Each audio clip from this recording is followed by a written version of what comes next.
running into her. What's she doing this time? Ooh, looks like street interviews. Paimon has a funny feeling that we might be in for an interesting time if we go check it out. Shall we? Gotta find that balance between flavor and I see. So you believe that this warning letter was sent by the Phantom Weasel? Absolutely, I've said it before and I'll say it again. The Phantom Weasel never acts as you expect. He must have faked his own death 10 years ago using a body double. Now that he's back, I'm sure the guards who worked on his case back in the day are in for a headache, but however this turns out in the end, the one thing it won't be is boring. Couldn't agree more. As a journalist, I'm gonna get a lot of mileage out of this one. Thank you, sir, for your time. Now, whom should I interview next? Huh? Hey! What a coincidence! Fancy meeting you here. Perfect timing. So, the Phantom Weasel's latest warning letter. What are your thoughts? Yeah, this is the first time we're hearing of this one. Could you clue us in? Huh? Oh, sorry. Yes, this case is from a decade ago. I guess you wouldn't know about it. Well, not to worry. You're in good hands because I'm a professional. The story goes like this. 10 or so years ago, a phantom thief became active in the court of Fontaine. Known only as the Weasel, nobody knew his true identity, and the authorities never managed to catch him. Wow, cool! He sounds like one of those mysterious night burglars that you read about in novels. Precisely. Well, except the part where they actually have a good reputation. Our Weasel targeted whatever people held dear, and no one was safe from his predations. He would just as soon steal a necklace from a rich merchant's safe as he would a toy doll given to a commoner child for their birthday. I know. The phantom thieves you read about in novels rob the rich to pay the poor, but this guy did not discriminate. Unsurprisingly, this didn't work wonders for his public reputation. Every man and his dog wanted to see him behind bars. Yeesh. So, did they catch him? Not exactly. There's a good chance that the Weasel would still be at large to this day if it hadn't been for an accident 10 years ago. A magician named Caesar fell to his death in a botched high-altitude escape performance. When the police went through his personal effects, they found a hoard of stolen loot and gadgets used for criminal activities. And that was how the Phantom Weasel's identity was revealed to all. Sure enough, thefts in Fontaine went down after Caesar's death. But today, 10 years on, the notorious thief has once again issued one of his warning letters and pasted it on the gate of the Opera Epiclese for all to see. I had to squeeze through the crowd this morning to get a photo as soon as I heard. Here, it's this one.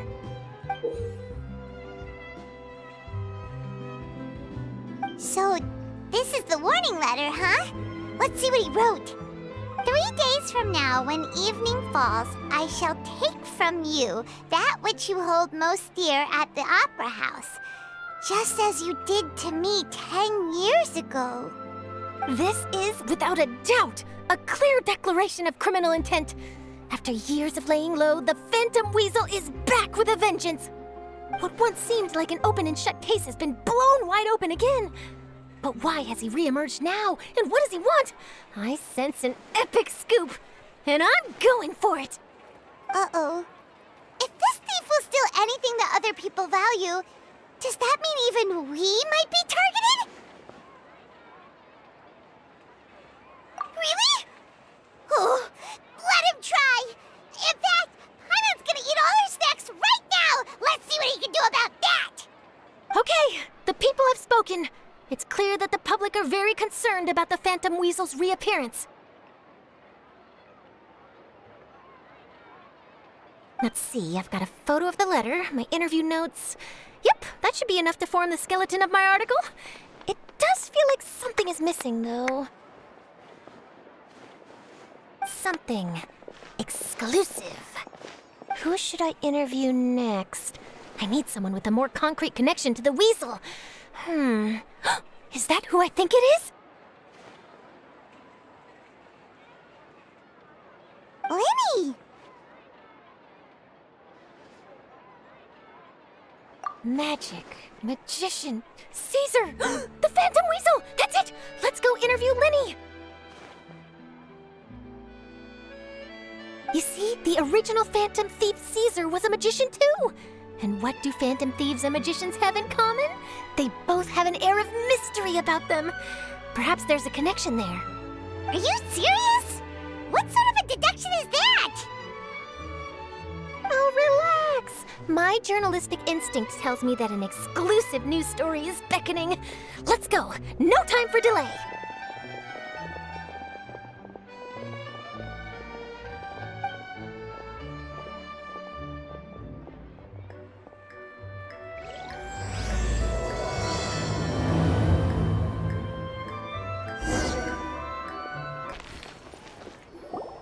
Wow, Mr. Magician! How did you know which card I picked? Oh, it's simple. Come closer and I'll let you in on my secret. Magicians have a special skill called telepathy, which means we can read other people's minds. Really? Then, what am I thinking now? Well, first you need to relax, because I can see that you're clenching your fist in your mind, as if to say, no, I mustn't let him guess it. Aww. And now you're getting a little flustered. You're trying to find a way to empty your mind, to think of nothing at all.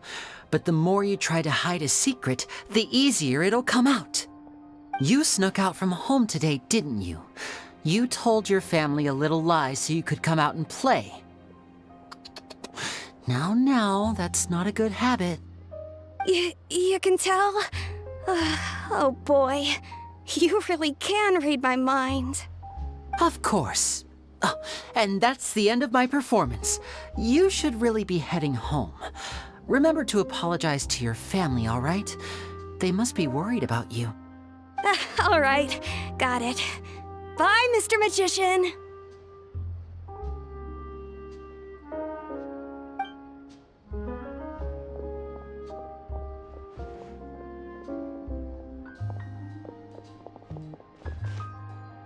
Hey, Lyney? Why, hello. We meet again. Are you looking for me? What's the situation? Well, why don't you guess, Mr. Telepathic? Oh, please. You didn't believe that spiel, did you? The power of telepathy is quite beyond me. I'm sure that child would beg to differ. Seemed like you were right on the money. That was nothing more than a little trickery. I made an educated guess based on his micro-expressions. That, plus the fact that he was the only kid here without his parents, and he looked as guilty as sin. He made it easy for me. You guys, on the other hand, let me guess. Don't tell me you're here for the Phantom Weasel, are you? Wow, got it in one! Is this more of your trickery at work? Wait, really? No trickery this time. It was pure luck. His warning letter's been the talk of the town, so I figured that maybe you were asking around about that. Bingo! I plan on writing a column reporting on the latest news about the Phantom Weasel. So, Lyney, what are your thoughts on this infamous thief's reappearance? To be honest, it makes me angry. Angry? Why? You read his letter, right? The Phantom Weasel claims he's planning something in 3 nights' time at the Opera House. That's the night I'll be performing there. Huh.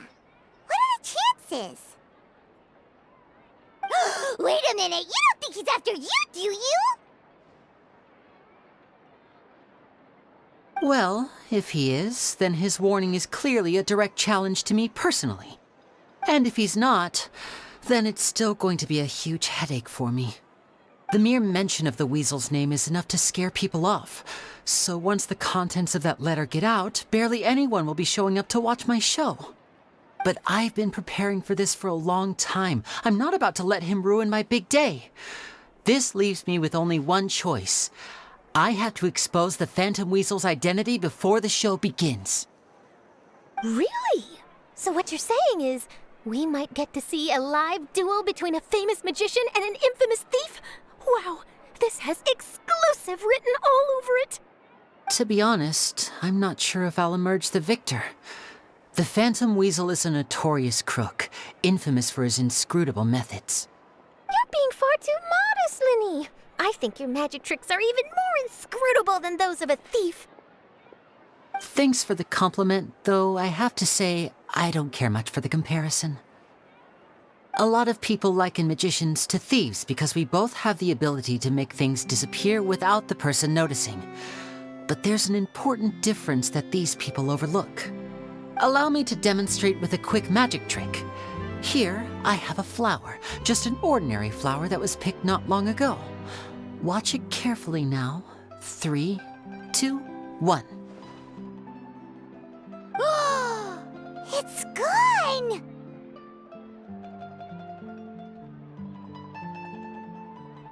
That's the question. Where did it go? Therein lies the difference between us. Thieves make precious things disappear, but only magicians make them reappear. If I could now invite you all to check your clothes, there might be a surprise in there somewhere.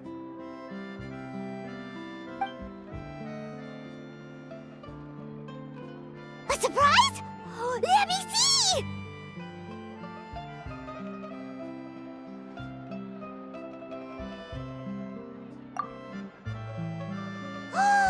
It's right there! But how? You haven't moved this whole time! What an outstanding trick! Sorry, Lyney, it seems that my previous praise was woefully inadequate. Clearly, magic is the superior art form to theft. Don't worry, I didn't take offense. I just wanted to take the opportunity to perhaps change some of the preconceived notions you might have about magicians. Since Caesar's death, a lot of people associate magicians with criminality. It can be quite frustrating. I can imagine. Coming back to your trick just now, might I presume that you are well versed in floral symbolism?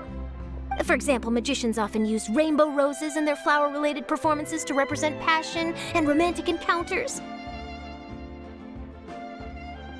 But you used a Lumidu spell, which, if I'm not mistaken, allude to separations. I'm curious to know if there was any deeper meaning behind this choice? Impressive knowledge. It's no wonder you're such a successful journalist. But I'm afraid I don't know the first thing about floral symbolism. I'm just in the habit of using Lumidu spells in my magic. It sounds like something I should look into, though. I'll buy myself a copy of Fontaine's Floral Language Facts when I have some time. But it'll have to wait until this Phantom Weasel business is behind us. Well noted. In that case, this brings us to the end of our interview. I, for one, am looking forward to the final showdown between you and the thief. Please feel free to get in touch to update me on any further developments. Otherwise, I will of course see you at your show in 3 days' time, but let's hope the Phantom Weasel is caught by then. If there's nothing else, I'll be off. You've given me lots to work with here, and I've got no time to lose if I want to write that exclusive piece. I'll see you all later.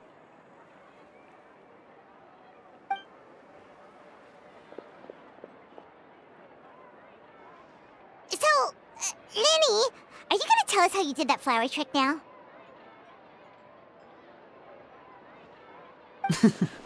I'm afraid that's my little secret. Aww. Well, magicians are entitled to their secrets. But Paimon's really itching to know how it's done. You feel it too, right? So itchy!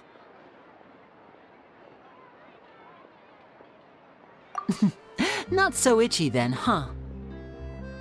Well, since you're so concerned, how would you like to serve as my temporary magician's assistants and help me investigate?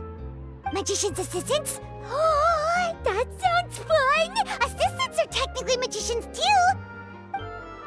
Also, it'll bring us one step closer to figuring out how that darn trick is done! Shall we go for it? The first thing we need to look into is who Caesar really was. If he truly was the Phantom Weasel, that means that the Weasel is dead, and whoever wrote this warning letter is just a copycat criminal. But if he wasn't the weasel? Well, that'll make things more interesting. It would mean that the weasel lives and he's been laying low all this time in some corner of Fontaine. And if we're investigating Caesar, his fiancée Gemma is a good place to start. Word is that she visits the cemetery often, so I asked Lynette to wait for her there. We should make a move. Let's go and rendezvous with Lynette.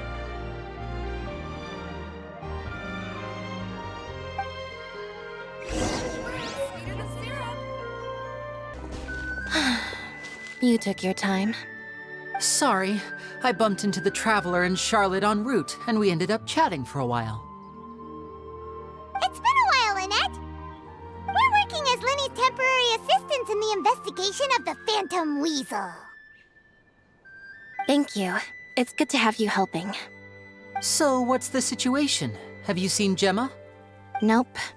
I've been here a while, and she still hasn't shown up. How bizarre. Maybe it was bad intel. Well, we won't get anywhere by standing around waiting. Traveler, Paimon, let's go ask around.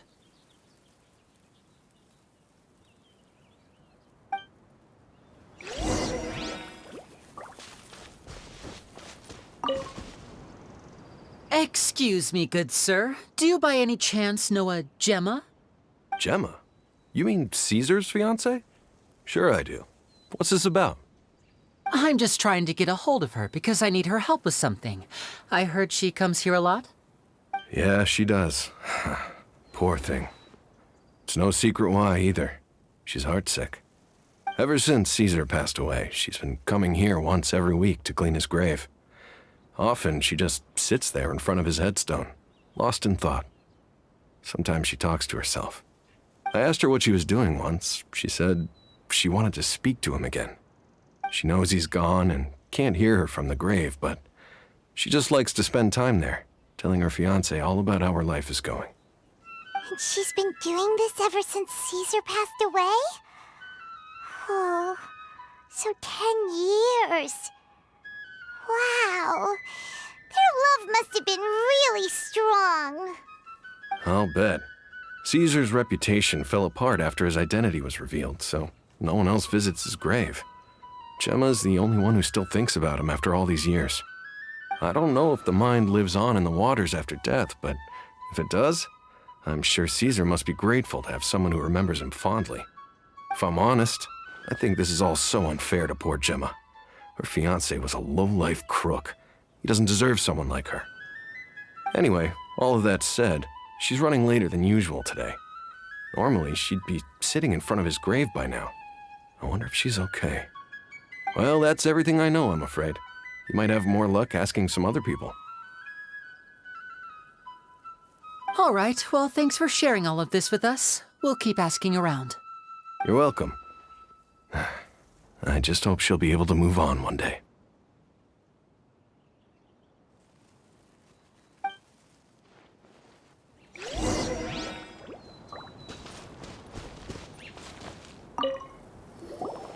Did you hear the news? They're saying the Phantom Weasel's back.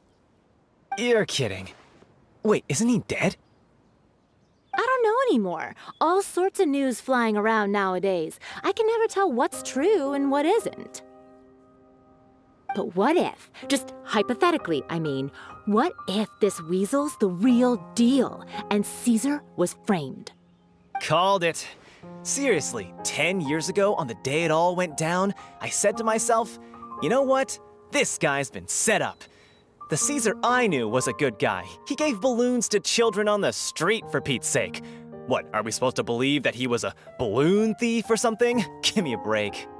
Oh, please. Weren't you the one cursing his name to high heaven when the police announced the news? You were all, that gosh darn lousy son of a, you think you know a guy, or words to that effect. Wait, did I say that? I don't seem to recall. Hello there. Sorry for disturbing you, but I couldn't help but notice you were discussing the Phantom Weasel. We're actually quite interested in this topic as well, but we're struggling to get to the bottom of it. Do you think you could spare a moment to tell us a little bit about Caesar? You've come to the right people. Yep, I was there. back when Caesar used to perform magic tricks on the street. He was a great magician. The best trick I ever saw him do was pop a transparent balloon, only for a whole bunch of doves to fly out from the inside. I was right up close and didn't blink or look away once, but for the life of me, I still don't have the faintest clue how he pulled it off. Really incredible stuff. I saw him perform too. He always used to bring some gifts along for the kids who came to watch his show, and he'd hand them out after he was done. Sometimes he even got the kids to write their wishes down, and then he'd make the items on the wish list appear in his next show. Huh. He doesn't sound like such a bad guy. But after he died, there were also rumors that he used the wish list to find out what was precious to people, with the intent to steal it later. As I'm sure you know, the Phantom Weasel would steal just about anything from anyone. Whatever the case, now that the weasel is back, Caesar's become a hot topic once more. I bet Gemma must be pleased. If Caesar's name gets cleared, maybe it'll finally give her some solace after all this time. No, speak of the devil. That's her over there. If you've got any more questions about Caesar, she's definitely the one to ask.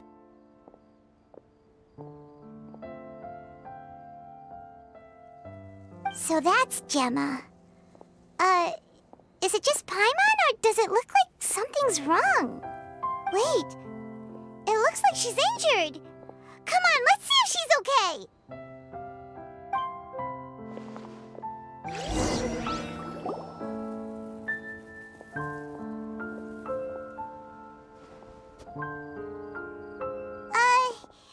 Hi there. You're Gemma, right?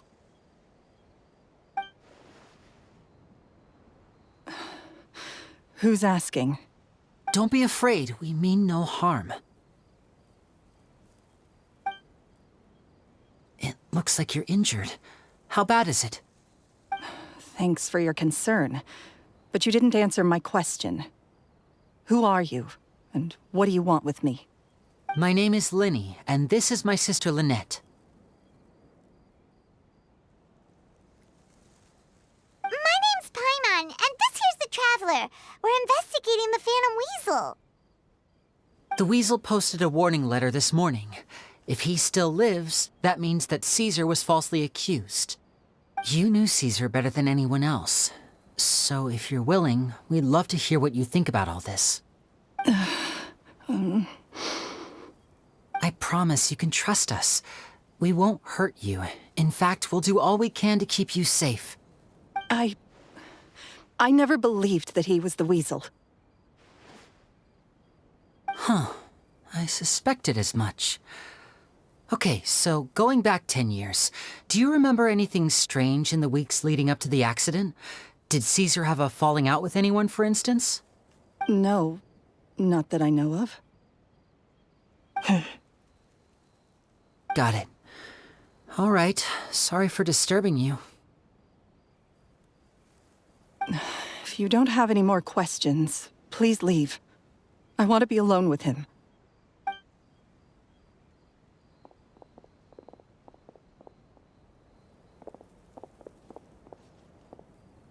Judging by the look on her face, there's definitely something fishy about her. She's lying. She definitely knows something. That's fair. We're just a bunch of strangers who showed up and started questioning her about things that happened a whole decade ago. It makes sense that she'd be wary around us. In any case, I doubt we'll get any further here, so let's call it a day. Meet me outside Hotel de Boer tomorrow, and then we'll start the next step of our plan.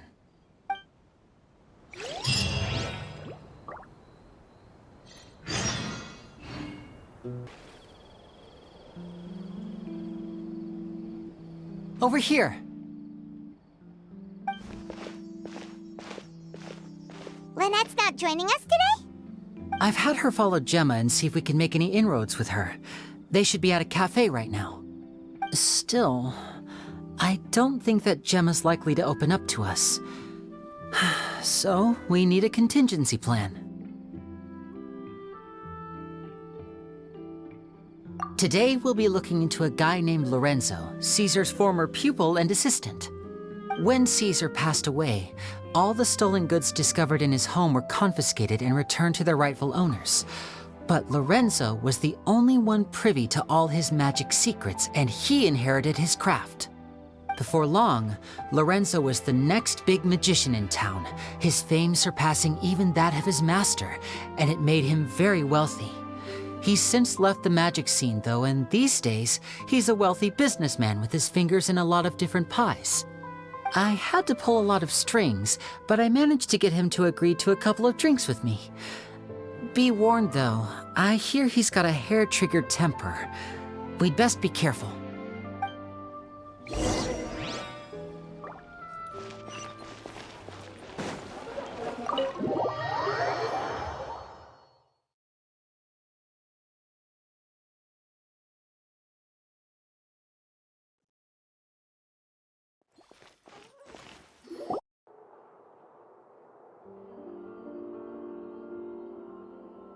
You neglected to mention that you were bringing 2 other people with you.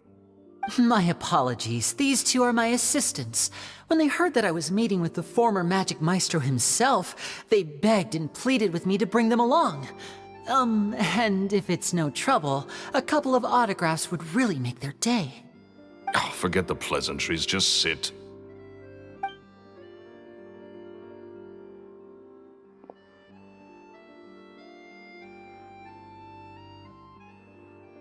Get a load of this guy. Forget the pleasantries, he says, but he looks pretty happy about Lyney stroking his ego. I only agreed to meet since we're both magicians. Do me a favor and cut to the chase. I have more important things to do than drinking. Much obliged, sir. As it happens, the matter I want to address is also related to magic. Yesterday morning, a warning letter from the Phantom Weasel appeared on the entrance to the Opera House. He claims to be planning something for the same evening that I'm scheduled to do a magic show there. As such, I believe that I may well be his target. I have to get to the bottom of this to ensure that my show can go ahead as planned. Naturally, any investigation into the Weasel starts with a few questions about Caesar, who... What is there to investigate? Caesar was the Weasel and he's been dead for 10 years. So what if some sick creep thought it'd be funny to write a warning letter? It changes nothing. Are you trying to tell me you actually bought it? Please, sir, no need to get so worked up. I do concede that a copycat is but one possibility. Possibility? It's a fact, Lyney. Look, my patience is limited, so listen carefully while I'm still willing to put up with you. The Weasel is dead. Period. Everyone knows that, so do yourself a favor and quit this investigation. It'll lead you nowhere. Look, if this affects your magic show in any way, I will personally compensate you for any losses. Oh, sir, I'm honored, really. But this isn't about finances for me. My pride as a magician is what's at stake here, Lorenzo. Copycat or not, this person has thrown me the gauntlet, and I must meet their challenge head on. Your pride? Don't mince words with me, boy. Just tell me, what exactly are you seeking to do? I want to find out the Phantom Weasel's true identity. I have to know for myself what really happened 10 years ago. What would that accomplish? And what do the events of 10 years ago have to do with you, anyway? Look, you of all people should know that a magician never reveals their secrets. And in any case, dead men don't talk. So if you really care about your magician's pride, then you'll forget about Caesar and move on. Uh-oh. This is getting awkward. Lorenzo? Is that? Oh, it is you! I know that big, booming voice anywhere. What's up, my man? Want to grab a drink with me? Another day, I'm busy. Oh, come on! You can't be all business all the time. You know what they say? Live fast, die young. You gotta learn how to kick back and relax once in a while. If I wanted your life advice, I'd ask for it. Now get out of my face and go be drunk somewhere else. Sorry, my good sir. I don't believe I've had the pleasure. Oh, hey! Edmondo. He and I are business pals. We worked together a bunch of times. This is your first time meeting him? Oh, he's always like this. Foul-mouthed and hard-nosed. Never heard a kind word out of this guy the whole time I've known him. And he wonders why he can't get a girlfriend, despite being, what, pushing 40, 30, something? Anyway, point is, a lot older than when he first got rejected by the girl he was into. And he's still into, from what I hear. Shut up and get out of my face. Another word out of you and you can forget about doing business with me ever again. Do I make myself clear? Sorry, I may have had a little too much to drink. All right, I'm gonna leave. Don't work too hard.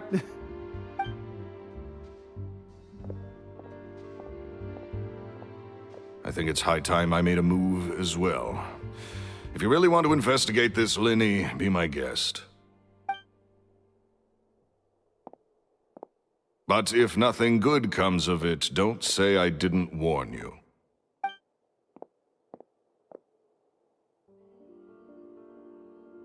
Well, that fell to pieces in a rather spectacular fashion.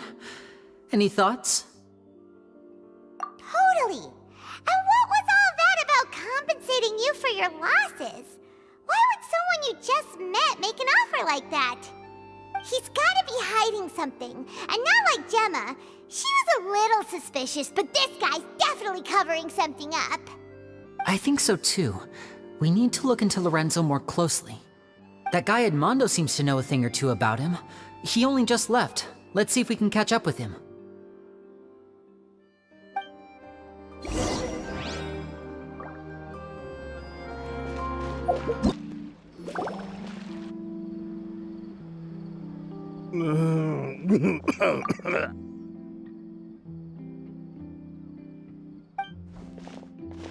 You okay there?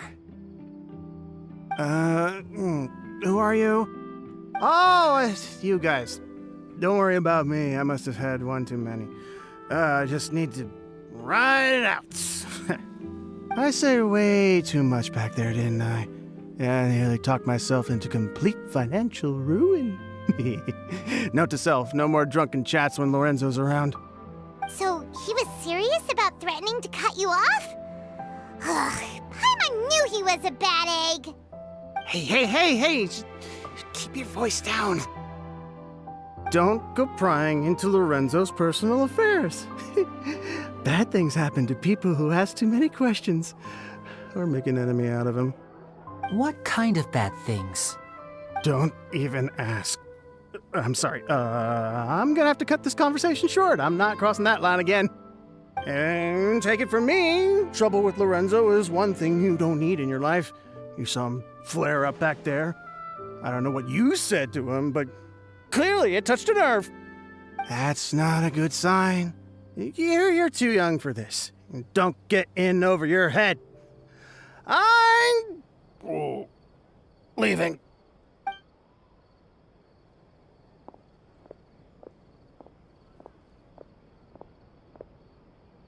And there he goes. What do we do now, Lyney? Shh. I think we're being watched. Someone was listening in to our whole conversation. Don't say anything and don't look back. Any altercation in the city will attract the guards.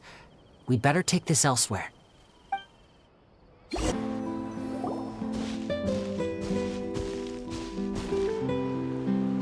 You followed us a long way. Why don't you come out and introduce yourselves? So you're Lyney. And where's your sister? Ain't she with you today? Save us the trouble and go fetch her for us. Let's not drag this out. Paimon doesn't like the tone of your voice, mister! Who sent you, huh? Save your questions, missy. You ain't gonna need answers where you're going. Capiche? Looks like we can't avoid this fight. Now, I'm not the strongest fighter, so I hope you're ready to back me up. Don't worry, we got this!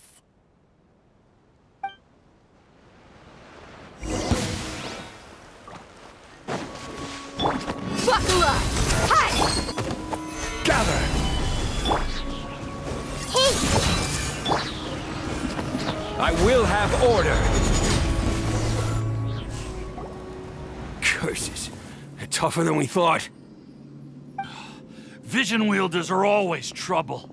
Intimidation ain't gonna work like it did on the lady. Come on, let's scram! Hey, wise guys! We ain't through with you yet! Oh, they got away! Did you catch what they said just before they left? Something about intimidating someone else. Sounds like they just wanted to rough us up as a scare tactic, and they've already done it to someone else, but who? You're right. She was injured when we saw her yesterday, and she acted like she had something to hide. Maybe she was too scared to tell us the truth because those guys had threatened her. Well, if that's the case, she should be more willing to open up to us once she learns that those thugs won't be bothering her anymore. Let's head back to the cafe and see if we can get any information from her.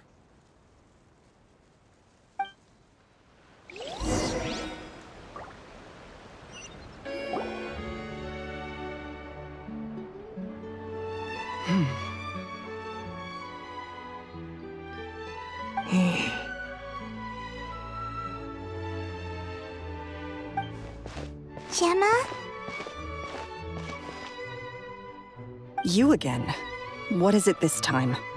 We just ran into the men who've been threatening you, and we gave them a taste of their own medicine. So, you can relax now. We're here to protect you. What? Why? I didn't tell you anything. Why would they come after you? Sounds like they're no strangers to you. That's putting it mildly. I know them all too well, and I hate them with every fiber of my being. It's been 10 long years, and still every time I try to look into Caesar's death, they show up and warn me not to do anything stupid. How do I know I can trust you? Do you really think you can get to the bottom of it all? And why are you doing this? I'm afraid I can't reveal all the details just yet, but I can promise you this. I will expose the Phantom Weasel's true identity. Because you see, this is a personal matter of the utmost importance. I give you my word. Trust me. Okay. How can I help you? I've heard that Caesar used to have a magic workshop where he kept a lot of his personal effects.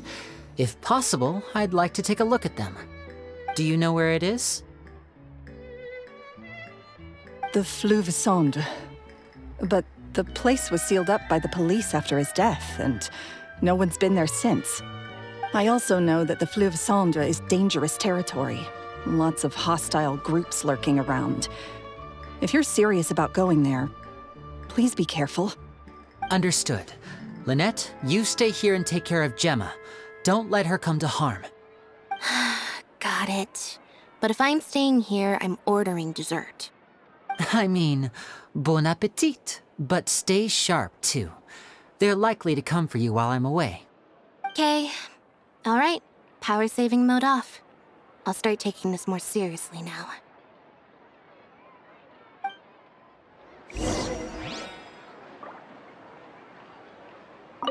With me here, nothing will happen. Whatever you do, please be careful. If anything happens to you because you're investigating Caesar, I'll never be able to forgive myself.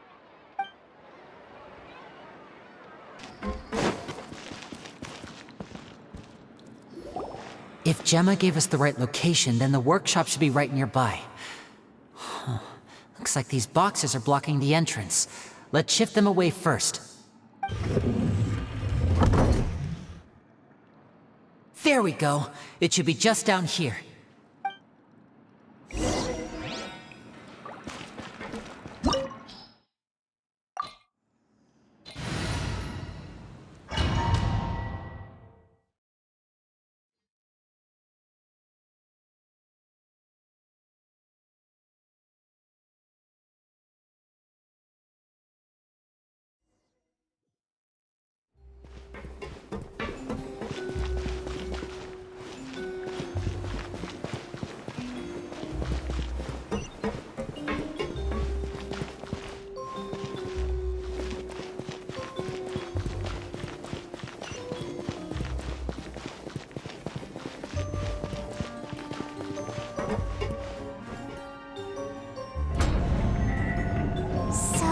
This was Caesar's workshop. Nothing suspicious here, just normal magic props. Let's head in further.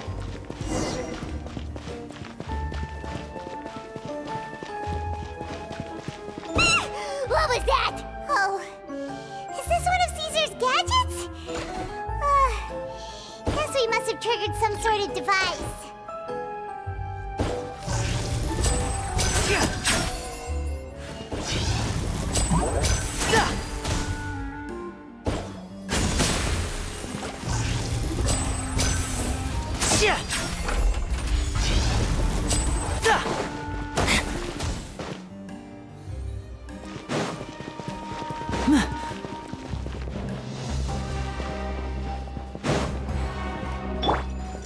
Look alive! I see everything. Faster.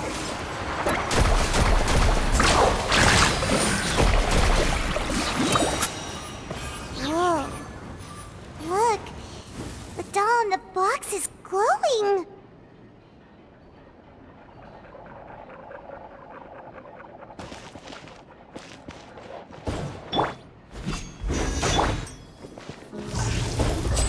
There's something written on the card on this doll. Let's take a closer look.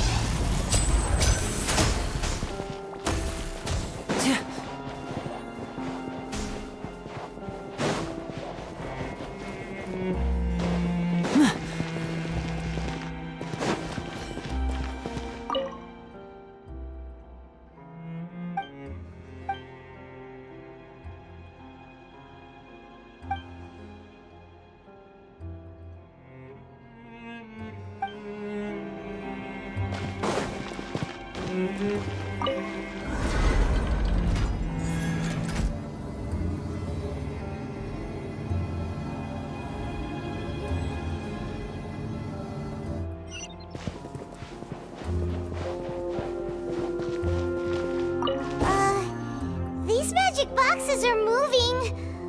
What do we do? One of them looks different from the rest. Let's investigate.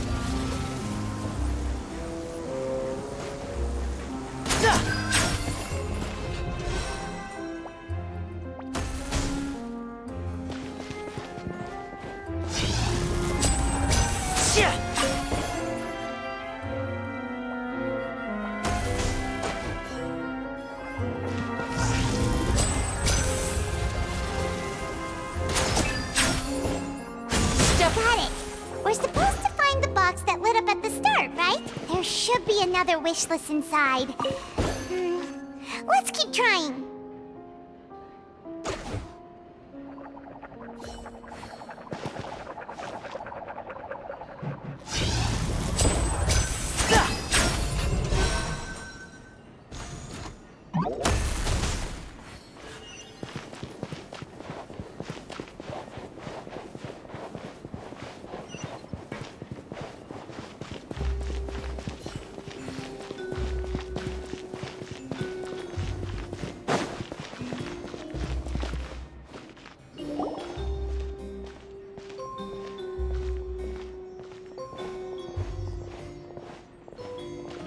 That's weird. Have we reached the end already? There's nothing here. Maybe this was a wasted trip. This place seems a little too ordinary for a magician's workshop. There's a distinct lack of mystery. We've triggered quite a few devices on the way here. I'm starting to wonder whether Caesar built this whole place as one big, elaborate magic contraption. If so, then there must be more to this place than meets the eye. Maybe a hidden room somewhere. Aha! If I just move this book, then hopefully... and... presto! A secret passageway! How did you know? I'm a magician too, and apparently great minds really do think alike. Looks pretty big inside. Let's head in and take a look around.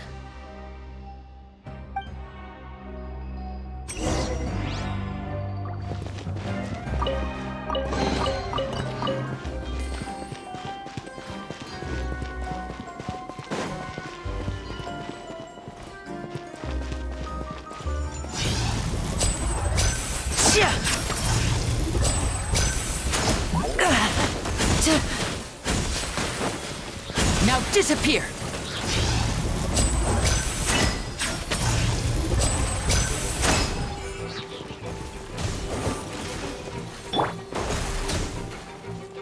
Let's get it on!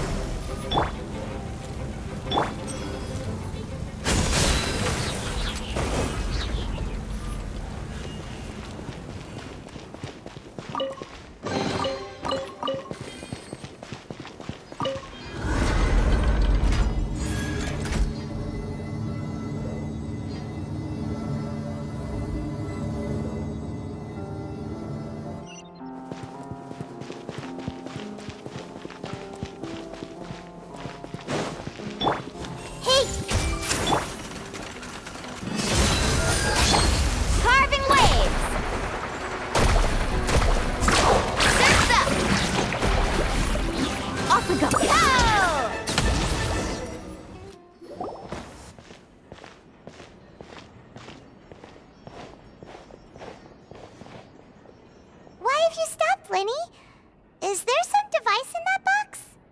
Huh. It just looks familiar somehow. Let me check this out for a second while you guys go on ahead. If anyone makes a major discovery, let's rendezvous here. All right, see you in a bit!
Principles of magic.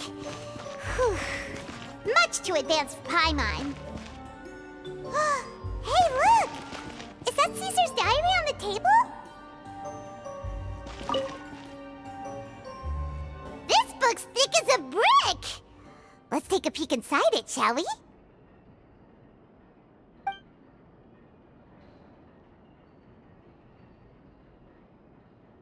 At one of my shows a few days ago, a child asked me how I pulled candy out of my hat. As a joke, I told the kid that the hat has a built-in wish-granting machine. Next thing I know, today a whole bunch of kids were pestering me to pull all sorts of things out of the hat. So I told them another white lie. The machine needs time to power up, but in the meantime, you can write your wishes down. Well, they took me up on that offer, enthusiastically. As I write this, I've only just got back from running around all over town, buying the things they wanted. Boy, are my legs sore. I wound up saving very little this month, but that's not a major issue. I now have a bigger problem. How am I going to hide all these things inside my hat?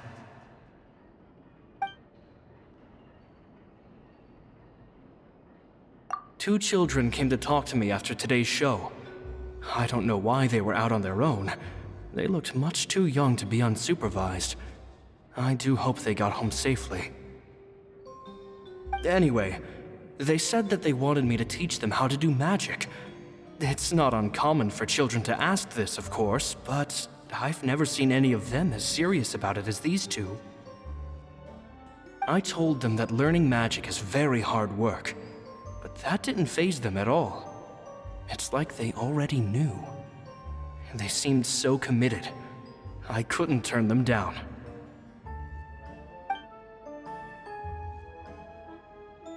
It seems like something's bothering Lorenzo lately, but he won't open up to me about it. Surely he's not upset that I agreed to teach those two children. I'll have to talk him around. I have a good feeling about those kids. They're naturally talented, and it seems like they're not new to the world of magic. They have all sorts of fantastic ideas. All I'm really doing is helping them develop a more professional standard training plan. They wanted to call me Master, but I told them they absolutely mustn't. Any magician worth their salt could have taught them what I have. They're the geniuses here. Compared to them, I don't deserve to be called any sort of master. With time, I have no doubt that they could become far greater magicians than I. My only concern is why they're so mature for their age. I fear they've had to grow up too fast. I don't dare to imagine what they must have been through. Gemma thinks so too. She doesn't like being around them. Says that their eyes are too piercing. They don't bother me, but then again, I've never been the sharpest tool in the shed.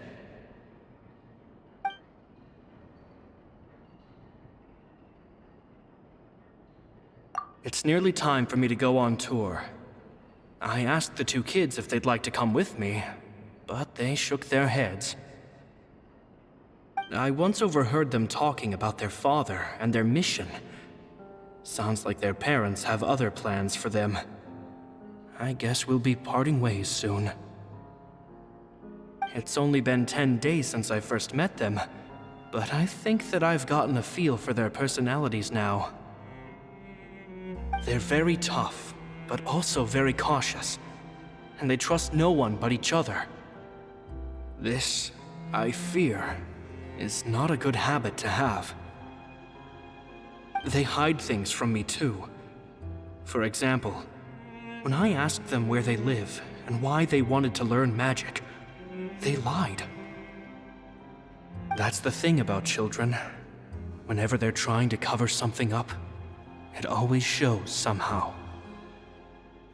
I can sense that their lives have been hard, possibly even dangerous too. They're not like other children. It's a shame that I can't do more to help them. After thinking things over, I decided to tell them a bit about how I see the world. It's full of lies and falsehoods, and that is why we must find our own truth. P.S. I hope they won't find my nagging annoying. Children are so opinionated nowadays. Will it do them more harm than good for someone they've only known 10 days to lecture them like that? P.P.S. Maybe I'm overthinking this. Children aren't interested in grand philosophies. It probably just went in one ear and out the other. I bet they've already forgotten every word I said. Oh, Caesar, Caesar. Just mind your own business next time.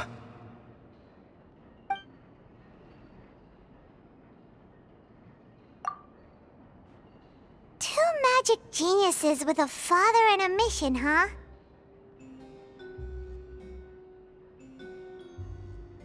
Sounds a lot like he was writing about Lyney and Lynette, don't you think? So did they meet Caesar when they were kids? Let's go ask Lyney!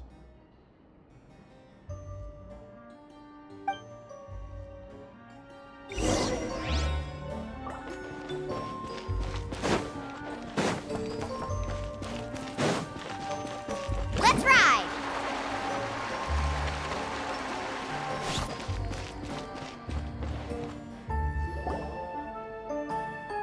Lyney? Shh, hold that thought. As I expected, there's a lot of fishy things going on in this place. Fishy? Uh-oh, what have you found? All in good time. Before we go over our new leads, I want to tell you how a high-altitude escape is performed. First, the magician slots themselves into a magic box in full view of the audience. The box is then suspended high in the air, and a short while later, the base automatically opens. At this point, a dummy will fall out of the box, but it looks real enough to grab the audience's attention, and they start wailing and screaming. Meanwhile, the real magician, who has by now blended into the crowd, waits for a good moment to make their appearance and put on a hysterical performance. Oh no! Is that me? Did I just fall to my death? Very vivid description. Paimon can really picture it. And then what? The audience's gaze then turns to the magician, and by the time they realize what's happened, the dummy has vanished, as if everything that just happened was some sort of shared illusion. Of course, that's just how I think the process should work, theoretically speaking. The inventor of this trick never performed it successfully. When the box opened, Caesar was the one who fell out, and not the dummy. He fell right to the ground from the highest point of the opera house. No one could hope to survive that fall, not without a vision at least. And no one else has ever attempted this trick since. My understanding of how it works is just based on what it could gather from his notes and the relevant gadgets here in his workshop. So Caesar's famous high-altitude escape has never been done, huh?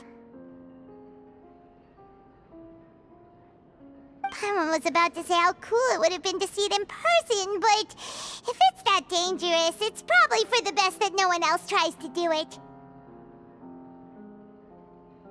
Wait a second. So if a dummy's supposed to drop out of the box, then where does the real magician go? How does he get out? Glad you asked. That brings us to the secret of said box. This box right here is the one that Caesar constructed himself to use in the performance, and it's not as simple as it looks. Inside, there's a device that only the magician himself would know about. Once the magician's inside and the box is lifted up into the air, the audience's view of the box is fixed at a certain angle. From where they're standing, they have a clear view of the front, sides, and bottom, but the back and the top are now no longer visible. At this point, the magician presses a button inside the box, opening a secret door out of view. He then escapes through this trap door onto the opera house roof, waits for the dummy to fall and distract the audience, and quietly returns to ground level. That's way simpler than Paimon imagined. Even Paimon could probably do it. Well, there's a little more to it than that, of course. The hardest part of this trick is controlling the audience's mood and reactions. That takes an exceptional degree of showmanship. There's the falling dummy, the miraculous reappearance, the pompous performing. Maybe the magician would even have themselves tied up before it begins to strengthen the impression that there's no escape. Many days and nights of careful research and painstaking practice would have gone into this, all culminating in a performance just a few minutes long, but one that still manages to transform the shock and grief of a tragic accident to the joy and laughter of a mesmerizing magic trick. Caesar was a highly accomplished magician. But unfortunately, even he didn't manage to pull it off. So, how did it go so wrong? You said you found some fishy stuff here. Have you figured out what really happened? I can make a pretty good guess. I looked into the case files. The magic box Caesar was using at the time of his death had the secret button I mentioned positioned on the right-hand side. And sure enough, he always used his right hand as his dominant hand in public. Okay. Nothing suspicious there. But here's the strange thing. Most of the devices in this workshop have the mechanism on the left-hand side, including this box right here. Which leads me to believe that Caesar was in fact left-handed.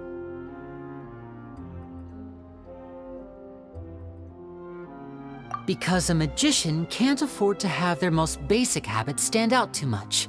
People naturally focus their attention on the most important details of the task or situation at hand. But a magician needs to be able to redirect an audience's attention at will so as to avoid arousing their suspicion. The essence of magic is getting people to believe a lie. If even the truth raises eyebrows, the falsehoods become all the more difficult to mask. And so, Caesar trained himself to use his right hand to align with his audience's expectations. Great magic always requires sacrifices. But in his most stressful and nerve-wracking moments, and when no one was watching, reflex would kick in and he'd use his left hand. That's why he set his gadgets with the mechanism on his left. Exactly. I think that's likely what happened. Caesar would have been under a lot of time pressure during the escape. He'd have had mere seconds to open the hidden compartment, retrieve the dummy, then open the secret door and make a swift escape. But I'm sure he was confident. He would have rehearsed countless times to the point where it was second nature. He'd barely need to think about what he was doing because muscle memory would guide him through. So he opened the compartment, took out the dummy, checked everything was in order, and then went to leave. With his left hand, he reached for the button, and suddenly, his heart skipped a beat. It wasn't there. Much like when you reach for your keys but find your pocket empty, his mind needed a moment to process what was going on. Instinctively, his left hand would keep feeling around for the missing button, maybe for another second or two, until the bottom of the box gave way. With the stakes being as high as they were, just a 2-second delay cost him everything. The authorities would find nothing suspicious and conclude that his death was due to his own error. When in reality, someone switched the boxes, and they did it to murder him. But how would they be able to make the switch without being noticed? That would be difficult to pull off, no? It would have to have been someone who knew that he was left-handed, and who could move his props around without arousing suspicion. Someone who was always by his side. Isn't that right, Lorenzo? You just couldn't let sleeping dogs lie, could you? There's not a lot of people who'd go to all this trouble for some magician who died 10 years ago. I didn't want to have to do this, you know. Silencing you the hard way just creates more problems for me to deal with. But I gave you your chance. I hoped you'd do what's good for you and back off like the lady, but you disappoint me. You mean Gemma? So you are the one who's been threatening her! Yes, although however stubborn she might be, she was never much of a liability. But you people, you never even knew him, but for some reason you just wouldn't drop it. Which is why you can't leave this place alive. Take them out, and make it quick. Do your worst!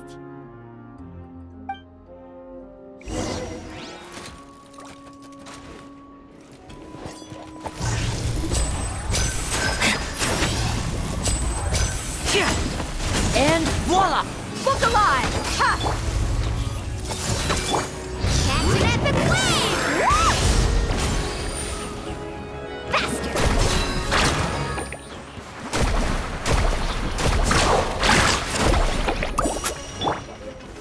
Stabilize! Step right up.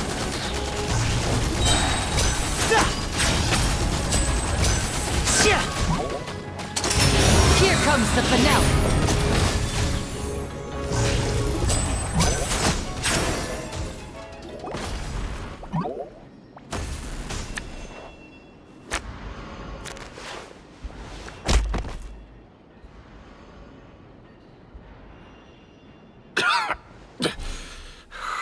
You kids are tougher than you look. Had enough yet, Lorenzo? Your cronies can't help you now. I think it's high time you started talking, and what I'd really like to know is, why did you murder Caesar? If I had a Mora for every time you said that man's name.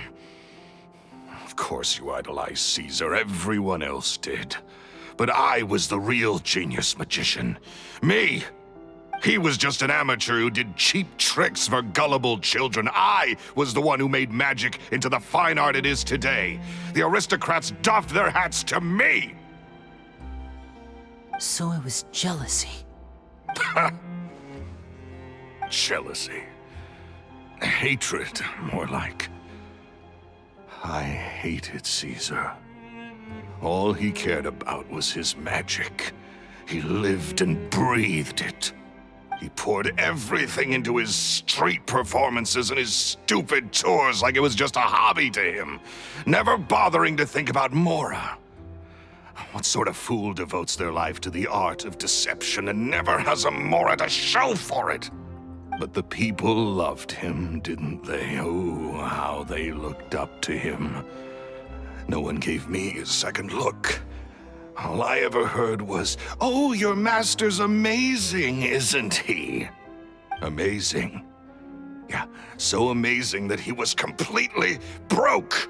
Every other apprentice was living it up at their master's expense, but no, not me. I put in all the work, mastered all the skills, and it brought me nothing more than the life I already had. He forbade me from using magic to trick people out of their Mora. There was nothing he hated more than that. And with his reputation in Fontaine, it was too risky for me to go it alone. As long as he was alive, if I dabbled in my own brand of money-making magic, he would expose me, and it would destroy me. I had to kill him. There was no other way. He had to go. And this was your only motive? It was reason enough. What other motive would I need? Well, I was under the impression that there might have been other factors at play. For instance, maybe you were in love with Gemma, but she was engaged to Caesar. In love with Gemma? Don't be ridiculous. Guess I was wrong about that then. Next question. Are you the Phantom Weasel? I am. Caesar was so strict with me. He insisted that his way was the right way, that the sole purpose of magic was to bring joy to the world. I never bought into any of that. I was more interested in the practical value of magic. Sure enough, it helped me fill my pockets with all kinds of valuable treasures.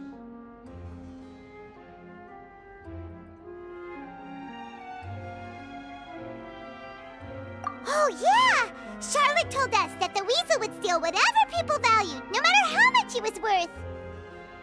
That's just how it looked from the outside.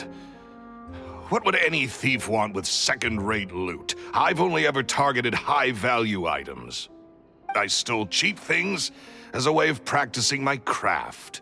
It was other people's overactive imaginations that conjured up the preposterous image they then dubbed the Phantom Weasel. So that's the story, huh? Well, I hope you're ready to tell it all over again during your trial. What choice do I have?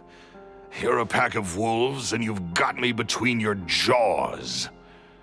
You've seen what's here, and my last-ditch effort to stop it getting out has failed. What else can I do? So be it. I've enjoyed power and wealth for the last 10 years, the likes of which Caesar could never give me. I wouldn't choose for things to end this way. But I regret nothing. Very well. In that case, I'll contact the guards. Traveler, Paimon, keep an eye on Lorenzo for me. I'll meet you just outside the workshop when I'm back.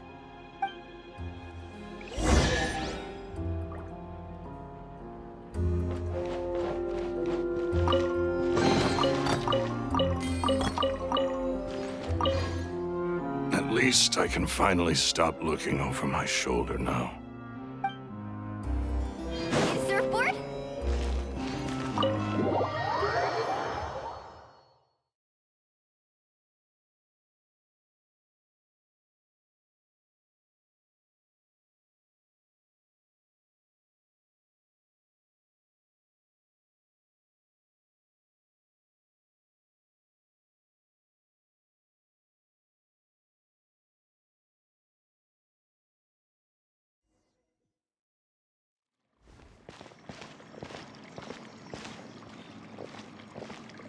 Lyney has told me the whole story. Lorenzo, do you confess to the murder of Caesar and to framing him for the Phantom Weasel's crimes? Look who's finally developed a conscience. What kind of disciple murders their own master? I hope it was worth it, because they'll be hell to pay.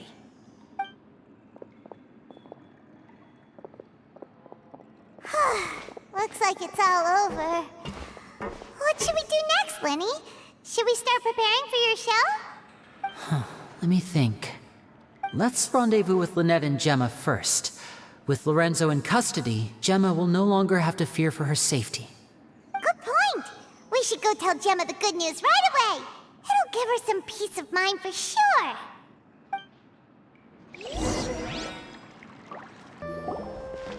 Ah, you're back. You were so quick. I've only just finished my third dessert. Your third? Lynette, come on, we've talked about this. Everything in moderation. You're not gonna have any room left for dinner now. It's fine. I'll shift to exercise mode and jog off the excess sugar. That's besides the point. Well, it's done now, but try to eat a more balanced diet in the future. Point taken. Did everything go okay? Of course! Lorenzo was no match for us. The guards are taking him into custody as we speak. Gosh, that's amazing. I'm sorry, I still didn't know if I could trust you, but now it seems I can. I had my suspicions about Lorenzo, but It's okay, we understand. He did threaten you. Paimon would find it hard to trust strangers in your position, too. But you don't need to be scared anymore. Everything's gonna be okay. sorry. Sorry. My emotions are all over the place right now. I've been waiting for this day to come for so long. I always wanted to report Lorenzo. He took all of Caesar's property, which I found suspicious, but I had people watching me all the time, so I couldn't risk looking into it. I was so afraid. I was scared he'd do something terrible to me, and then no one would be left to visit Caesar's grave. So I never had the courage to speak out. Thank you all. Truly, thank you so much.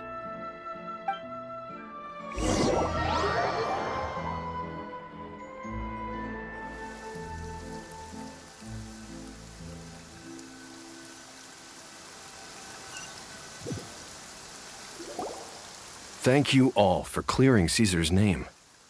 I never would have guessed that Lorenzo was the real Phantom Weasel. He never showed any signs that there were problems between him and Caesar in public. From the outside, it looked like they got along great. And to think that lowlife's been living life to the fullest all this time, while Caesar's name was getting dragged through the mud. It's a travesty. At least his soul can finally rest in peace now, thanks to your efforts.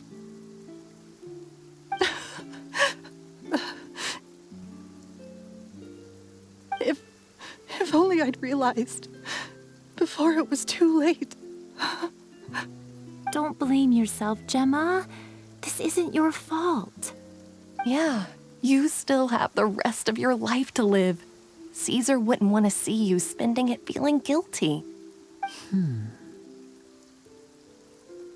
Cheer up, Gemma. My brother's doing a magic show at the Opera House tomorrow evening. Would you like to come along? It might raise your spirits.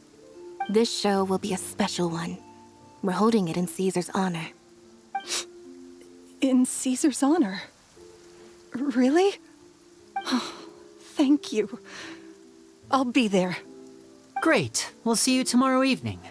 Traveler, Paimon, don't be late. Don't worry, we'll be there. No way are we gonna miss out on a free magic show. Wait, Paimon feels like we're forgetting something. Oh yeah, Caesar's diary! We never found out if the two kids Caesar taught magic to were Lyney and Lynette or not. Lyney changed the topic back in the workshop, so we didn't get a chance to bring it up. Oh well, guess we'll just have to ask Lyney tomorrow evening. I've spoken many choice words about Caesar over the years. I'm so ashamed of myself now. He was such a good man.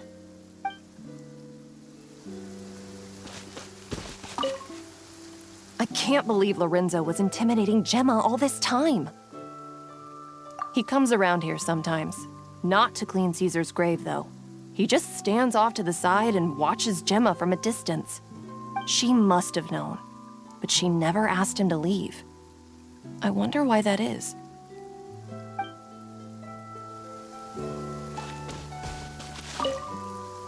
It may take some time, but Caesar's reputation will be restored now that the real culprit has been captured. Looks like Gemma chose a good man after all.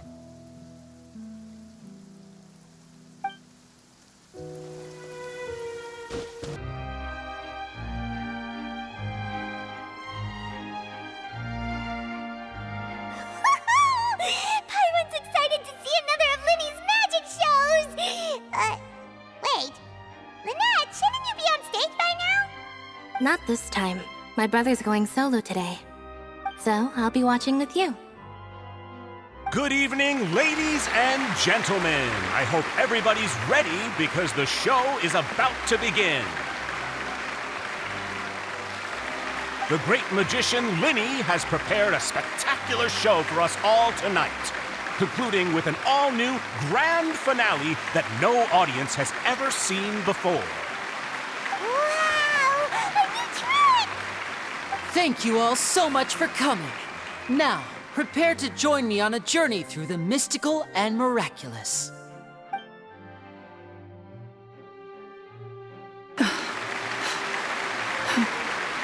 Exciting stuff, isn't it?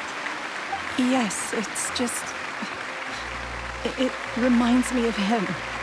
No wonder. Caesar was a famous magician too. So, how did you two first meet, Gemma? Well, I was out on the street once, and I saw him performing for little children. Children love magic, because they're willing to believe in things that can't be rationally explained. Caesar had this amazing way of bringing them into a dreamlike world. And somehow, I felt drawn to him too. So I went up and asked him to do a trick for me. Aw, that sounds so romantic. What trick did he do? It was with a flower. He took it in his hand, snapped his fingers, and it magically appeared on my head. I was so happy that day. No one had ever given me a flower before that. Oh, that's so cute! Actually, now that you mention it, Lyney's done that one before. Is that right? Then I suppose he's a romantic at heart, just like Caesar. So let's treasure the time we have with him. After all, you never know when the people dearest to you might be gone. That's right. It's all over now. Paimon Paimon doesn't really know how to comfort you, but at the very least, no one's gonna be intimidating you from now on. You can breathe easy at last, right? Right. Yes, you can breathe easy now, Phantom Weasel. See? Even Lynette says... Wait, what? The Phantom Weasel? Lorenzo escaped? Where is he? What do you mean, Phantom Weasel? As Lyney once said, a performer's job is to commit fully to their role and put on a flawless performance for their audience. But once the bag of tricks is empty and the curtain falls, it's time to end the show. The spotlight is no place for someone with no more cards up their sleeve. It's been 10 years, Gemma. Aren't you tired of the grieving widow act? I think it's time to put an end to it. What are you talking about? Paimon doesn't like this riddle. Traveler, Paimon doesn't like where this is going. Come on, say something! Ladies and gentlemen, I hope you're all enjoying the performance so far. There will now be a brief intermission, after which Lyney will perform the most electrifying act of tonight's show, the one we've all been waiting for. The final performance will take place outside of the Opera House, so please make your way outside in a calm and orderly fashion. The Phantom Weasel never did like public places, did they? Don't worry, this place will be quiet soon. Let's talk somewhere else for now.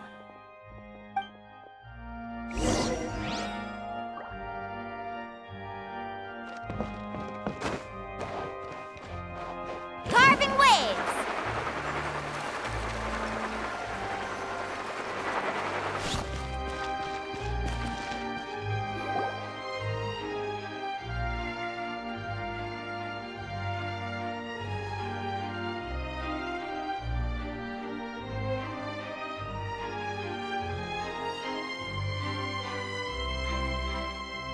Dear me, this is awkward, isn't it? And unfortunately, I'm all out of gadgets, so I'm afraid I can't do any tricks to liven up the mood. This is a big mistake for a magician to make, but thankfully, I do have a backup plan. Now, who wants to hear a story? Lyney, don't we have more important things to address right now? Lynette accused Gemma of being the real Phantom Weasel a moment ago. Oh, what the heck's going on? All in good time. Magicians are good at guessing what people are thinking. I know the questions you want to ask. And as it happens, the story I'm about to tell might answer a few of them. Really? Well then, let's hear it! Paimon's dying of curiosity here! Let's go back to the very beginning. A decade ago, when the Phantom Weasel was terrorizing the court of Fontaine. She never missed a target, never left a trace, and no treasure was safe from her thieving hands. But as her infamy grew, so did the readiness of the police, and her opportunities to act became ever fewer. Every day, she ran the risk of being exposed for who she was. Of course, she could not simply take this lying down, and before long, she found her ticket to freedom. She would create a scapegoat, a false weasel to close the chapter on her behalf. After weighing her options, she set her sights on a renowned magician, Caesar. After all, magic and theft shared enough similarities for people to buy the story when the truth came out. So then what? Being the master deceiver she was, the weasel easily earned Caesar's trust. Now, all that remained was to frame him for her countless crimes. But as she was considering how to make her move, she noticed Caesar's aggrieved pupil, and a new thought entered her mind. Maybe I don't need to get my hands dirty after all. At her encouragement, Lorenzo tampered with Caesar's magic box, causing him to fall to his death. Afterwards, Lorenzo seized his master's property, and the weasel set about tarnishing Caesar's reputation. Two co-conspirators committed the perfect crime.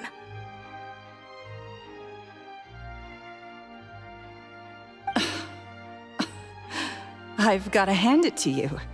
You're both exceptional storytellers. It's enough to make even me wonder whether there was really another mastermind behind all this, pulling the strings. But I just have one question. You seem to think that I am the villain in this tale.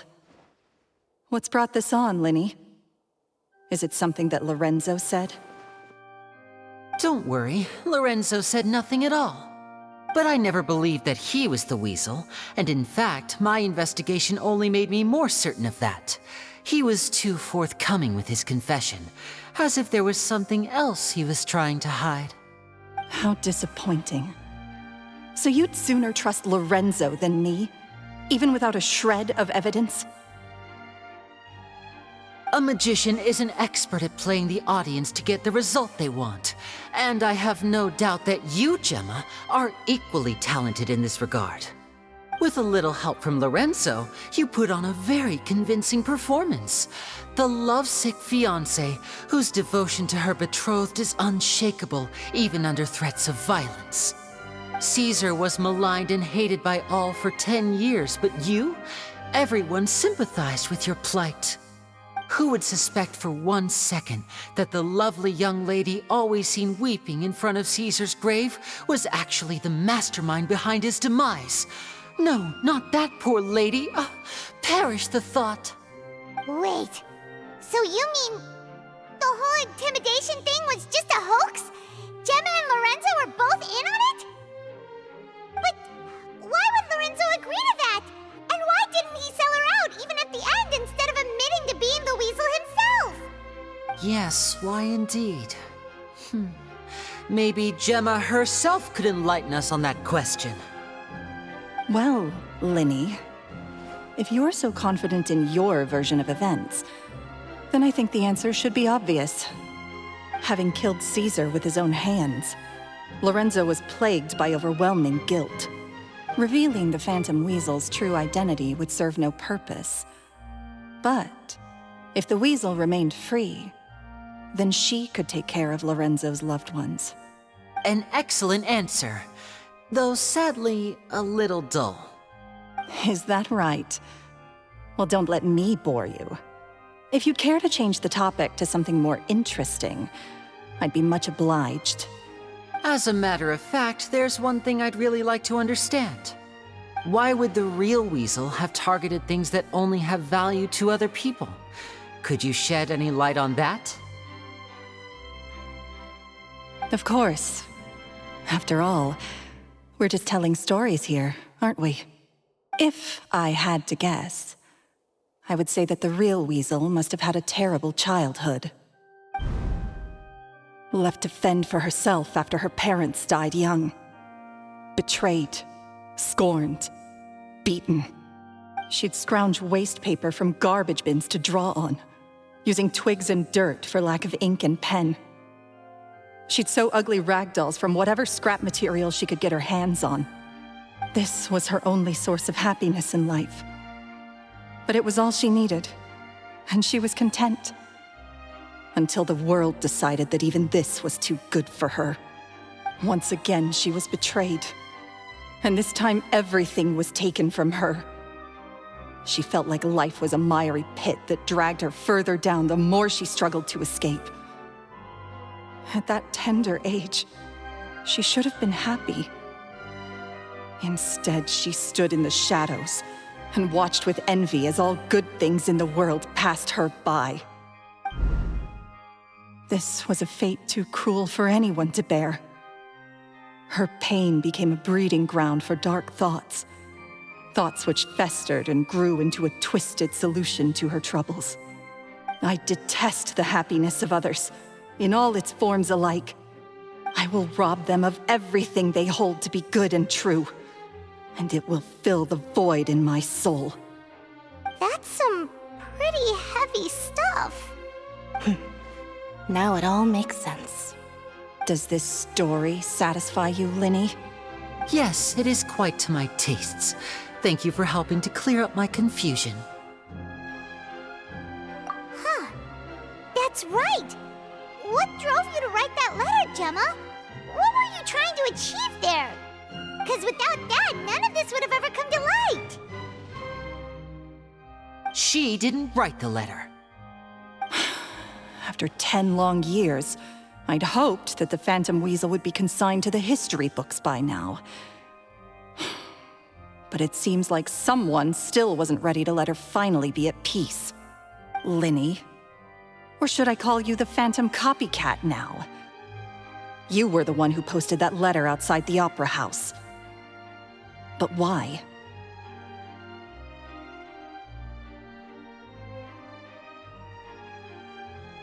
Very sharp, Phantom Weasel. Still as shrewd as ever. Well, no need for me to be coy about it. Our goal was to clear Caesar's name. The most straightforward way to change the public's impression of Caesar was to force the Weasel to show themselves.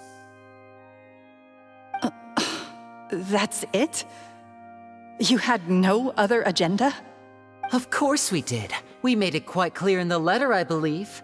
I shall take from you that which you hold most dear, just as you did to me 10 years ago. 10 years ago? You mean Caesar's death?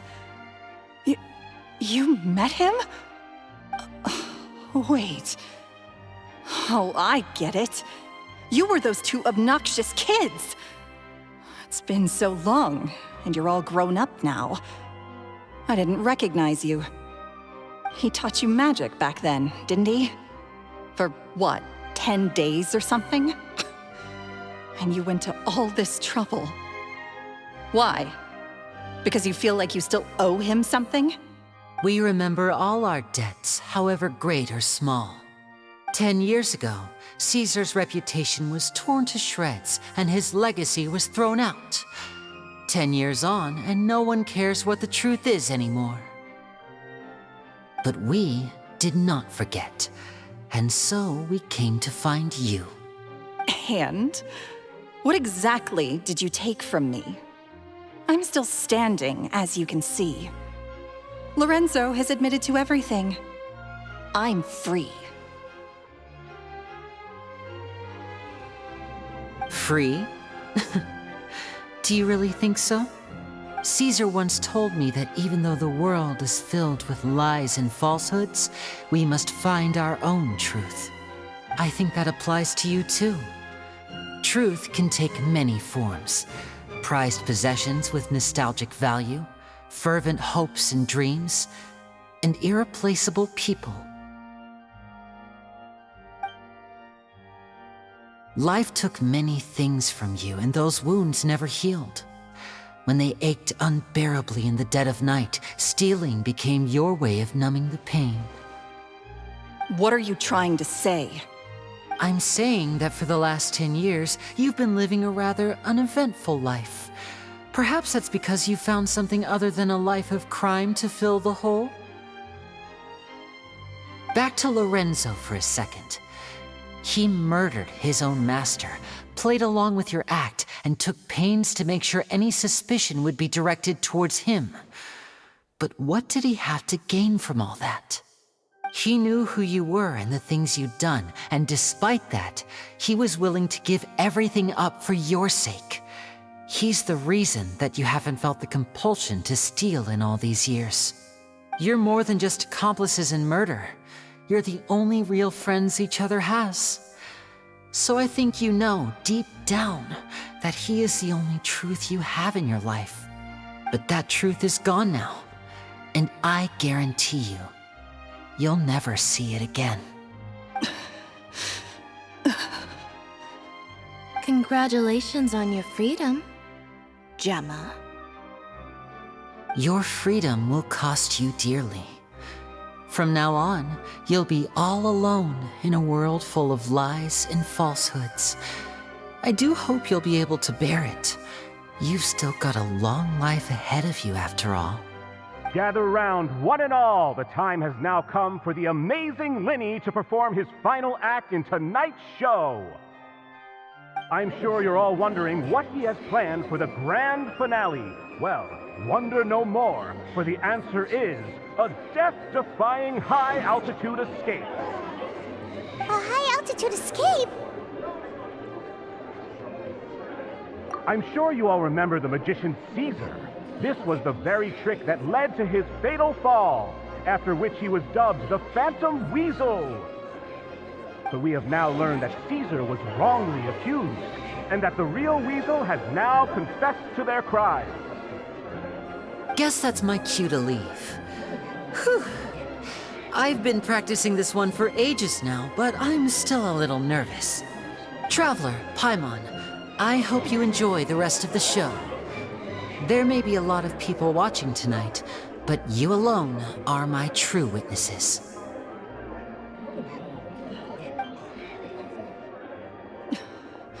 Lyney, wait. You two hid a lot from Caesar. He went to his grave without ever knowing your secrets. So what about now? Are you an open book? Or are you still the same as ever? You don't have to tell lies to end up isolated and alone. One day, you'll end up exactly where I am today. Maybe then you'll finally understand. You're wrong. I'm nothing like you.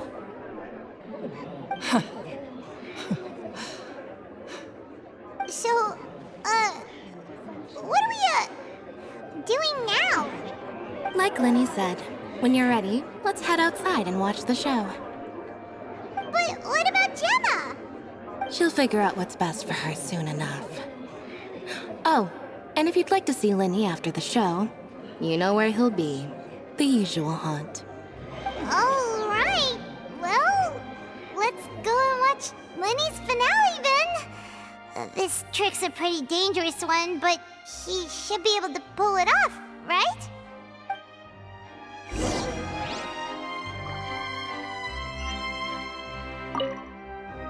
Magicians are not like thieves. Thieves only tear things apart. But good-hearted magicians, they put things back together.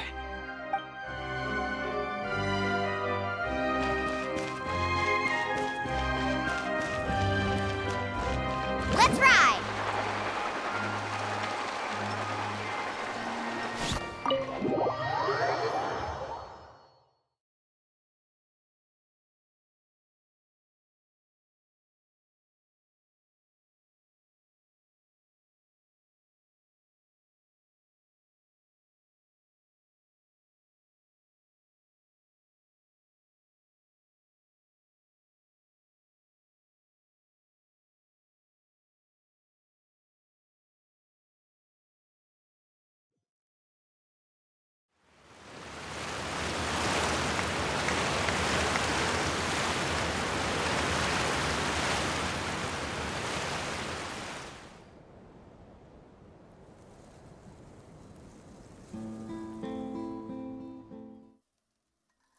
Magic should be mysterious, surprising, and defy logic. Magic is hard work. Every single movement has to be practiced thousands of times. It's alright. We're used to that.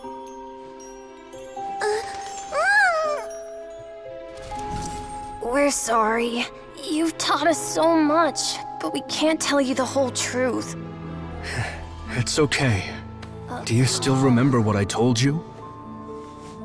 This world is full of lies and falsehoods. I only hope that one day, you can find your own truth. What about you? Have you found your truth? Magic is my truth. I want to perform a magic trick so great that people will always think of me when they talk about it. For a magician, what greater honor could there be? Look! Behold! Lyney is sealed inside the box. Will he manage to escape? 10 years ago, Caesar attempted this very trick, and it was at this precise moment that... Lyney! Watch out!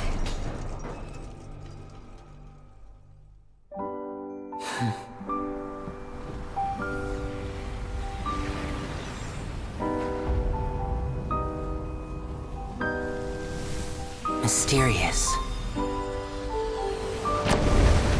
Surprising. And logic-defying.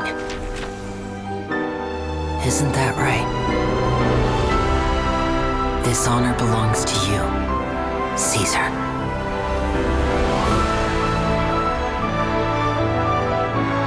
I'm just sorry it's a little late.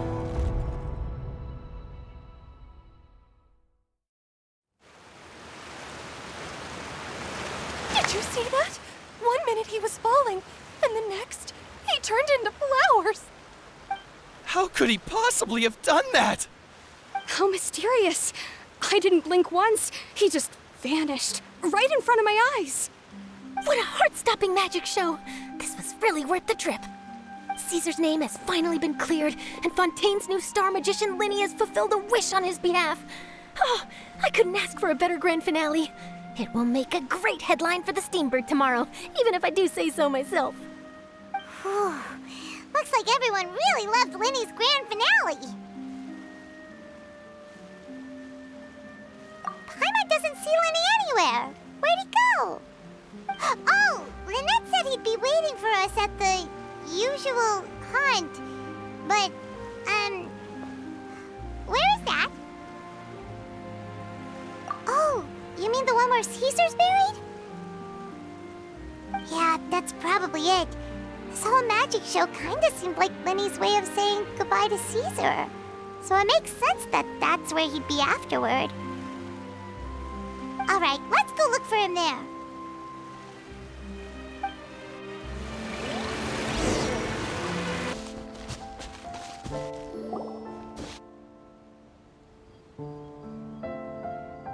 Lyney! There you are. Are you alright? Paimon was scared to death when the chain broke. Paimon was sure something had gone horribly wrong. Magic is a performance art. A magician has to get creative to keep the audience on tenterhooks. That's our job.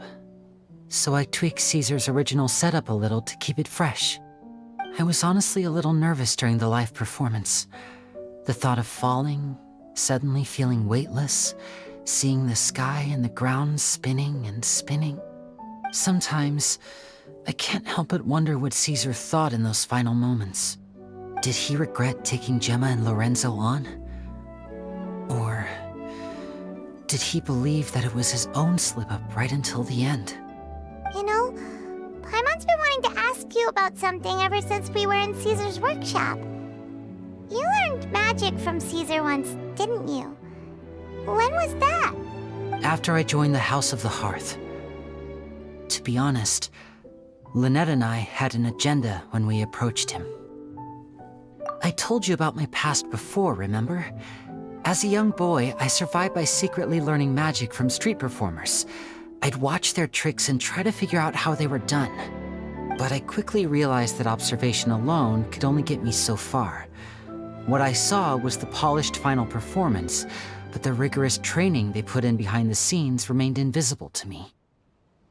I needed to learn how to improve my sleight of hand, hone my misdirection skills, and make niftier props. We were gifted enough that we'd made some progress by ourselves, but without proper guidance from a professional magician, we quickly plateaued. So that's why you sought Caesar out? Yes. We figured there was no harm in asking, but it took us by surprise that he was so willing to teach us. In all, we only spent 10 short days together, but he was very good to us. By contrast, we hid so many things from him. For instance, when he asked why I wanted to learn magic, I answered, "It's my passion."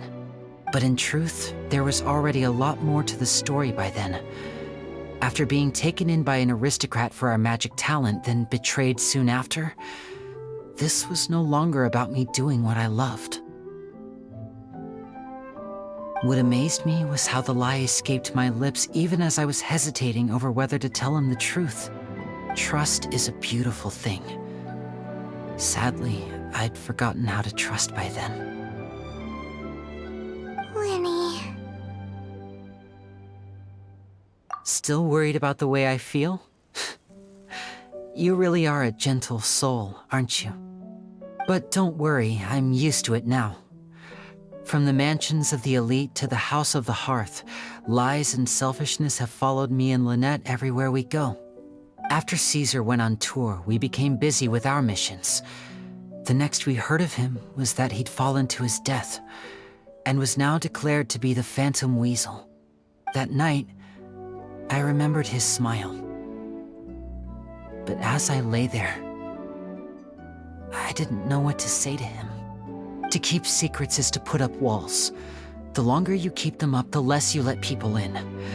Then, one day, you look around and realize your life is like an empty auditorium after a show, full of seats once occupied by all the people who left. But I guess that's the price we have to pay. You only realize how much someone really meant to you when you lose them completely. That's why I was so confident this would hurt Gemma. Because I felt it for myself.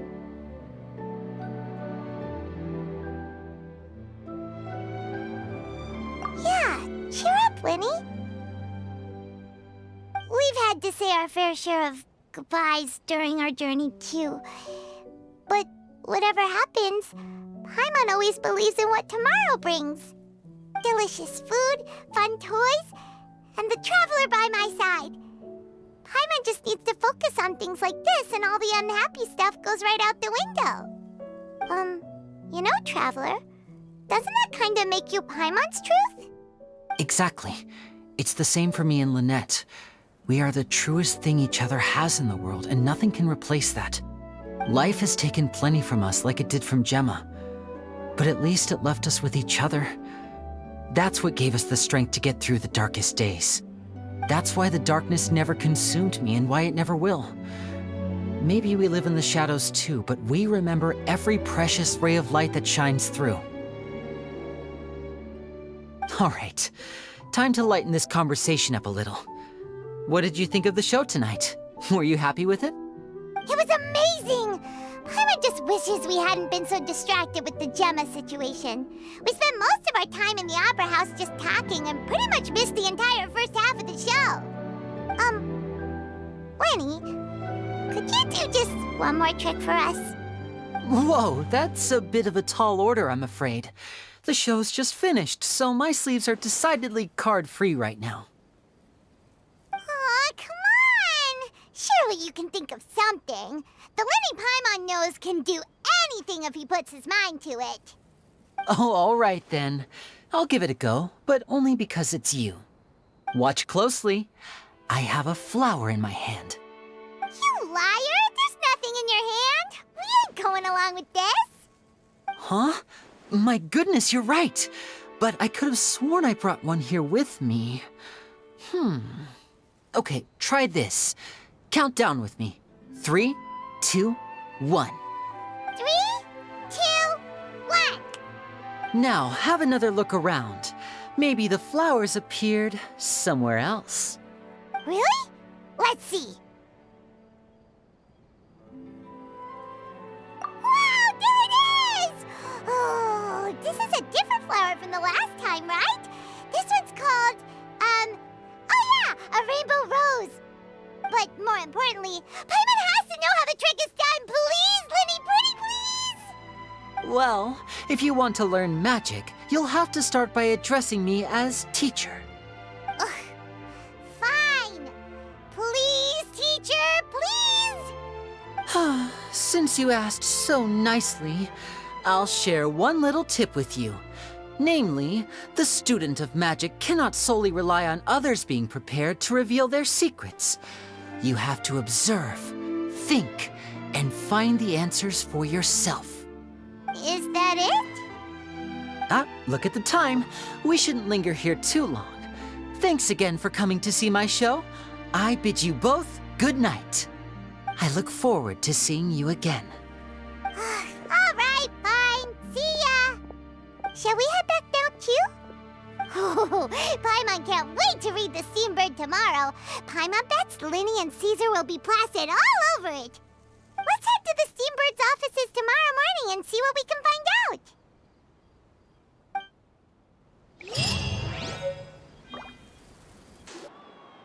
I'm very sorry, Charlotte, but my sister and I are quite busy today.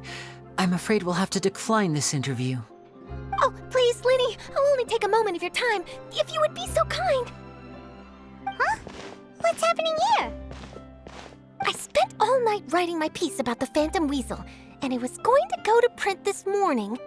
But just as dawn broke, I suddenly received news that Caesar's fiancée, Gemma, had contacted the guards and confessed to having been the real Phantom Weasel all along. That was quick. Hmm? Too late, bro. That was quick, you say? It sounds like I've got some catching up to do. Please, fill me in. Whoops. Aha! My instincts did not lead me astray.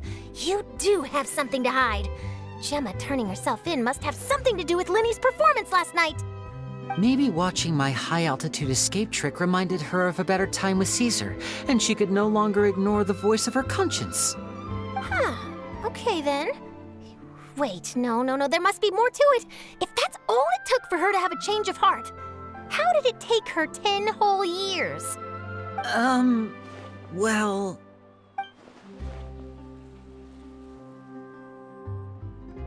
Oh, I remember now! You and Gemma were nowhere to be found after the show. What happened between you? Quickfire question! Where did you all go after the show? Oh, we went to the cemetery and Lyney did a private magic trick just for us. Actually, glad you mentioned it, because that reminds Paimon, guess what? Lyney started using rainbow roses in his tricks. What? I don't recall ever having received a rainbow rose from you myself. Is this supposed to mean that they're more important to you than your own sister?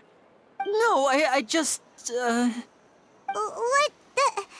What now? Oh, did Paimon say something wrong again? This is getting pretty awkward. What do we do, Traveler? Seems like this interview wasn't meant to be. Well, never mind. There's always next time. Forgive my persistence, but when there's explosive news waiting to be found, I can't turn away. The news about Gemma has already made waves, and I'll stop at nothing to get to the bottom of it all. Apparently, one of the things she said to the guards was that her final wish is to see Lorenzo one last time. There's clearly a web of complicated relationships there. Can't blame me for being curious. All right, I guess I'll leave you to continue the rest of your conversation in peace. Bye for now.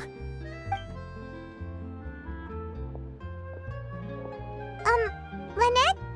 Paimon didn't mean to... Don't worry, I wasn't angry. I was just trying to distract her. Oh, really? Oh, thank goodness. You scared Paimon there. Phew. You and me both, Paimon.